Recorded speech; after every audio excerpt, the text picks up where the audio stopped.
மைவி ஃபேஷன் பார்க்குற எல்லாருக்கும் ஒரு பெரிய ஹாய். இன்னைக்கான வீடியோ பார்த்தீங்க அப்படின்னா, தங்க நகையை பேங்க்ல அடகு வச்சுட்டு அதை திருப்பவே முடியலையா, ஏதாவது ஒரு சொல்யூஷன் பண்ணி எப்படி திருப்புறது அப்படிங்கிறதுக்கான சின்ன சின்ன டிப்ஸ் தான் நான் அதில் சொல்லியிருக்கேன். இந்த டிப்ஸ் எல்லாம் ரொம்ப யூஸ்ஃபுல்லாக இருக்கும். இந்த டிப்ஸை நான் ஏற்கனவே ஒரு வீடியோவாக போட்டிருக்கேன். அந்த வீடியோவோட பார்ட் 2 தான் இது. ஸோ அந்த வீடியோவில் நீங்கள் போய் பாருங்கள். நீங்கள் ஏதாவது ஒரு விஷயம் அதில் மிஸ்டேக் பண்ணிட்டு இருக்கீங்க அப்படின்னா அந்த விஷயங்களை நீங்கள் ஃபாலோ பண்ணி கண்டிப்பாக நகையை திருப்புறதுக்கு ட்ரை பண்ணுங்கள். இந்த வீடியோவில் இன்னும் முக்கியமான விஷயங்கள்லாம் நான் ஷேர் பண்ணியிருக்கேன். ஸோ இந்த வீடியோவும் கண்டிப்பாக உங்களுக்கு ரொம்பவே யூஸ்ஃபுல்லாக இருக்கும். யூஸ்ஃபுல்லாக இருக்குது அப்படிங்கிற பட்சத்தில் சப்ஸ்கிரைப் பண்ணி வச்சுக்கோங்க, லைக் பண்ணிக்கோங்க, ஷேர் பண்ணிக்கோங்க. நோட்டிஃபிகேஷன் பெல்லை ஆன் பண்ணிக்கிட்டீங்க அப்படின்னா தான் உங்களுக்கு நான் போடுற வீடியோஸ் எல்லாமே உங்களுக்கு வந்து உடனுக்குடனே உங்களை ரீச் ஆகிட்டே இருக்கும்.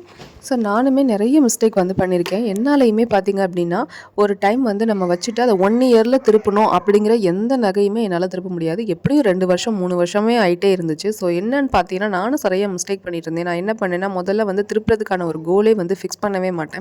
ஸோ அதனாலேயே கூட இருக்கலாம்னு நினச்சேன். ஏன்னா நீங்கள் பார்த்தீங்க அப்படின்னா ஃபஸ்ட்டு நமக்கு 1 இயருக்கு அசல் வந்து வந்துடும். அசலும் வட்டியும் பார்த்தீங்கன்னா ஒரு அமௌண்ட் வந்துடும். இப்போ 1 லட்ச ரூபாய்க்கு வச்சுருக்கோம் அப்படின்னா 9,000 வந்து வந்துருச்சு அப்படின்னா அதையும் திருப்பி அசலில் ஏற்றி வைக்கிறது, இந்த மாதிரியான விஷயங்களையும் நான் ரெகுலராக பண்ணிக்கிட்டே இருந்தனாலேயே என்னால் வந்து திருப்ப முடியாமல் போயிடுச்சு. ஸோ இந்த மாதிரி மிஸ்டேக்கை நீங்களும் பண்ணுறீங்க அப்படின்னா கண்டிப்பாக பண்ணாதீங்க. இதுக்கு முன்னாடி வீடியோலேயும் நான் சொல்லியிருப்பேன், நகையை வந்து செப்பரேட் பண்ணி வைங்க அப்படின்னு. ஸோ நான் வந்து பார்த்தீங்க அப்படின்னா ஒரு டைம் 5 சவரனை அப்படியே வச்சுட்டனால என்னால் அந்த நகைகளை திருப்புறதுக்கு ரொம்ப கஷ்டமாயிடுச்சு. அதை வந்து நமக்கு வந்து அதுக்கான ஃபண்டை வந்து முதல்ல என்னால் ரெடி பண்ணவே முடியலை. ஏன்னா வாங்கும்போது அது ஒன்றும் தெரியலை. ஆனால் திருப்பி கொண்டு போய் அதை கட்டி திருப்பி ரெனிவல் பண்ணி வைக்கணும். இந்த ஆர்பிஐ ரூல்ஸ்லாம் மாறுது அப்படிங்கும்போது என்னால் எதுவுமே பண்ணவே முடியலை அந்த டைமில். அதனால் நீங்கள் என்ன பண்ணுறீங்க அப்படின்னா நகையை தயவு செஞ்சு மொத்தமாக கொண்டு போய் 5 சவரன் அது மாதிரி வைக்காதீங்க. முடிஞ்ச அளவுக்கு நகைகளை 2 சவரனாவோ 3 சவரனாவோ இல்லை ஒரு சவரனாவோ எப்படியோ நீங்கள் வந்து மறுநாள் போயோ எப்படி வேணாலும் நீங்கள் வந்து பிரித்து வைங்க. நீங்கள் போகிறதுக்காக அலுப்புப்பட்டுட்டு ஒரு டைம் போயிட்டோம், சரி இப்படியே வச்சு விட்டு வந்துடுவோம் அப்படின்னு சொல்லிட்டு நீங்கள் ஒரு டைம் பண்ணிட்டு வர்றது உங்களால் திருப்ப முடியாமல் போகிறதுக்கு நிறைய ப்ராப்ளமும் உண்டாக்கும். ஸோ இப்போ நீங்கள் நகையை அடகு வைக்கிறீங்க அப்படின்னா எங்கே வைக்கணும் எங்கே வைக்கக்கூடாது அப்படிங்கிறதுலாம் நான் போன வீடியோவிலே நான் உங்களுக்கு நல்லா தெளிவாக ஷேர் பண்ணிட்டேன். ஸோ கூட்டுறவு பேங்கில் வைக்கிறதுமே உங்களுக்கு வந்து ரொம்பவே தள்ளுபடி வரல அப்படின்னா அது ரிஸ்க் தான். ஏன்னா வட்டி வந்து அதிகமாக இருக்குது. இப்போவும் வட்டி வந்து அதிகம் பண்ணியிருக்காங்க. 12.5% கிட்ட அது போயிடுச்சு.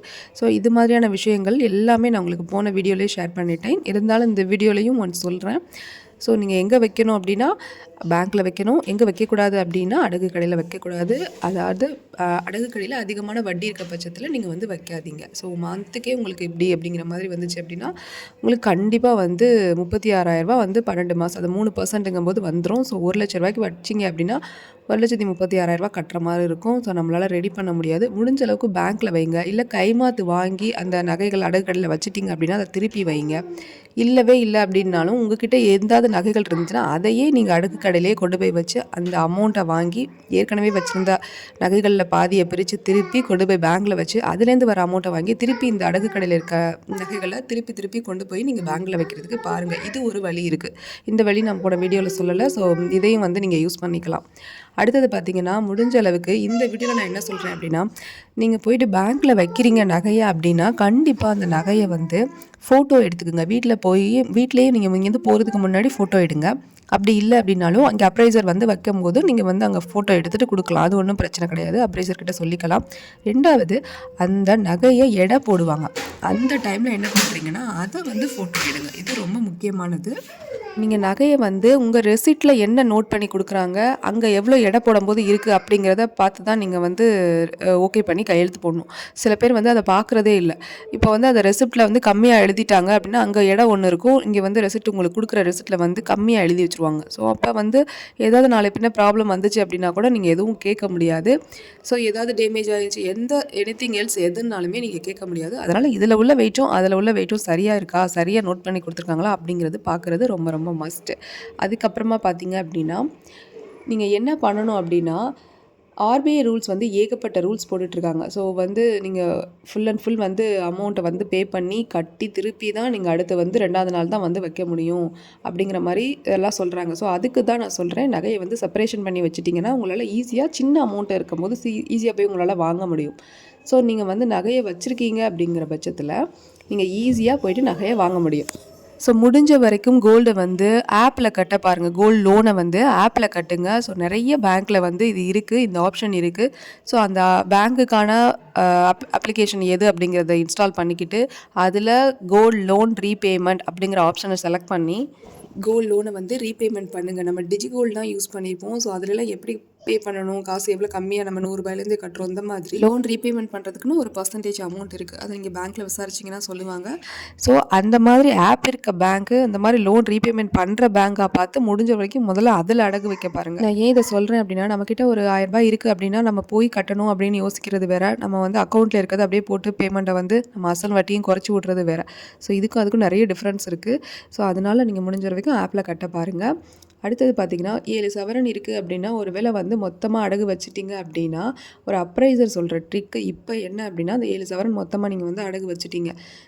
நீங்கள் வந்து ஒரு 1 இயர் முன்னாடி வச்சுருக்கீங்க அப்படின்னா, இப்போ வந்து கரண்ட்டில் அதோட இப்போ கொடுக்குற ஒரு பெர் கிராமுக்கு லோன் வந்து கூட வந்துருச்சு. ஒரு கிராமுக்கு லோன் வந்து ₹5000 அப்போ கொடுத்துட்ருக்காங்கன்னா, இப்போ ₹10 கொடுக்குறாங்கன்னா, உங்களுக்கு 7 சவரனுக்கு எங்கேயோ போகும் அமௌண்ட்டு. ஸோ உங்களுக்கு தெரிஞ்சிருக்கும். அப்போ போய் நீங்கள் பேங்க்கில் விசாரிப்பீங்க, இதுக்கு மேலே அமௌண்ட்டு போட்டு வாங்கிட்டு மறு ரெனிவல் பண்ணி வச்சுட்டு வந்துருவோமா, திருப்பி மறு அடகு வச்சுட்டு வந்துருவோமா அப்படிங்கிற மாதிரி யோசிப்பீங்க. தயவு செஞ்சு அதை செய்யாமல் ஏற்கனவே இருக்கிற இனிஷியல் அமௌண்ட் இருக்கட்டும், அதுக்கு மேலே உள்ள நகைகளை வந்து நீங்கள் மீட்டுக்கிட்டு வாங்க. ஸோ இப்போ இது வந்து அசல் வட்டி கட்டாமல் நகைகளை மீட்டு வர்றதுக்கு ஒரு சூப்பரான ஆப்ஷனாக இருக்கும். ஸோ இந்த மாதிரி விஷயங்களை வந்து ஒரு அப்ரைசர் வந்து கஸ்டமர் கிட்ட சொல்லிட்டு இருந்தார். ஸோ அப்போ தான் நான் கேட்டேன், இந்த மாதிரி வந்து அசல் கட்டாமலே நம்ம நகைகளை மீட்டுட்டு வர்றதுக்கு வாய்ப்பு இருக்குது. ஸோ நகைகள் வந்து நகைகளுக்கான வேல்யூ வந்து கூட நம்ம வந்து இந்த மாதிரி நகைகளை எடுத்துகிட்டு வரலாம் அப்படிங்கிறதையும் சொல்லிட்டு இருந்தாங்க. ஸோ இதில் ரொம்ப முக்கியமான விஷயம் பார்த்தீங்கன்னா, அந்த 7 சவரன் வந்து உங்களுக்கு ஒரே டாலர் செயின், ஒரே வந்து வேறு ஏதாவது 7 சவரன் உள்ள ஒரே பொருளாக இருந்துச்சு அப்படின்னா கண்டிப்பாக அதுலேருந்து பிரிக்க முடியாது. ஏன்னா அதுலேருந்து டாலரை ரிமூவ் பண்ணி அப்படிலாம் தருவாங்களாங்கிறது சந்தேகம்தான். ஆனால் நீங்கள் வந்து ஒரு தோடு, வளையல் இது மாதிரி தனித்தனியாக 7 சவரன், ஸோ கண்டிப்பாக அதுலேருந்து நகைகளை பிரிக்க முடியும். ஸோ அதெல்லாம் பார்த்துக்குங்க, எப்படின்னு நீங்கள் பார்த்துங்க. 7 சவரன் இந்த மாதிரிலாம் வைக்கிறோன்னா ஒன்று தாலி கொடி வைப்போம், அப்படி இல்லை அப்படின்னா அந்த டாலர் செயின் இந்த மாதிரிகளை தான் வைப்போம். ஸோ கல் இருக்க டாலர் இருக்க மாதிரி இருக்குது, அந்த மாதிரி தான் நம்ம வைப்போம். ஸோ அதை பார்த்து கவனமாக வைங்க. அப்போ தான் அசலும் குறைக்க முடியும், வட்டியும் குறைக்க முடியும். ஸோ இது மாதிரி நீங்கள் செஞ்சீங்கன்னா மட்டும்தான் எதையுமே பண்ண முடியும். ஸோ நகை ஏலம் போகாமல் இருக்கிறதுக்கு முடிஞ்ச வரைக்கும் பாருங்கள். ஸோ நகை ஏலம் போகிற மாதிரி கண்டிஷன் வந்துடும், என்னால் 1 இயரும் திருப்ப முடியல, 2 இயரும் திருப்ப முடியல அப்படின்னா நகைக்கு ஏதாவது அமௌண்ட்டை ரெடி பண்ணி ஸோ ஃபைனல் வரைக்கும் என்னால் திருப்பவே முடியாமல் போகுது அப்படின்னா கண்டிப்பாக நீங்கள் முடிஞ்ச அளவுக்கு நகையை வந்து திருப்பி விற்றுட்டு அந்த காசை வந்து செட்டில் பண்ணிடுங்க. ஸோ உங்களுக்கு பர்பஸ்க்கு ஏதாவது பணமாவது கிடைக்கும். ஸோ நகை ஏலம் போகட்டும் ஸோ அப்படின்ற மாதிரி விட்டுறாதீங்க. ஸோ அந்த வீடியோ உங்களுக்கு யூஸ்ஃபுல்லாக இருந்துச்சுன்னா சப்ஸ்கிரைப் பண்ணுங்கள், லைக் பண்ணுங்கள், கமெண்ட்டை ஷேர் பண்ணுங்கள்.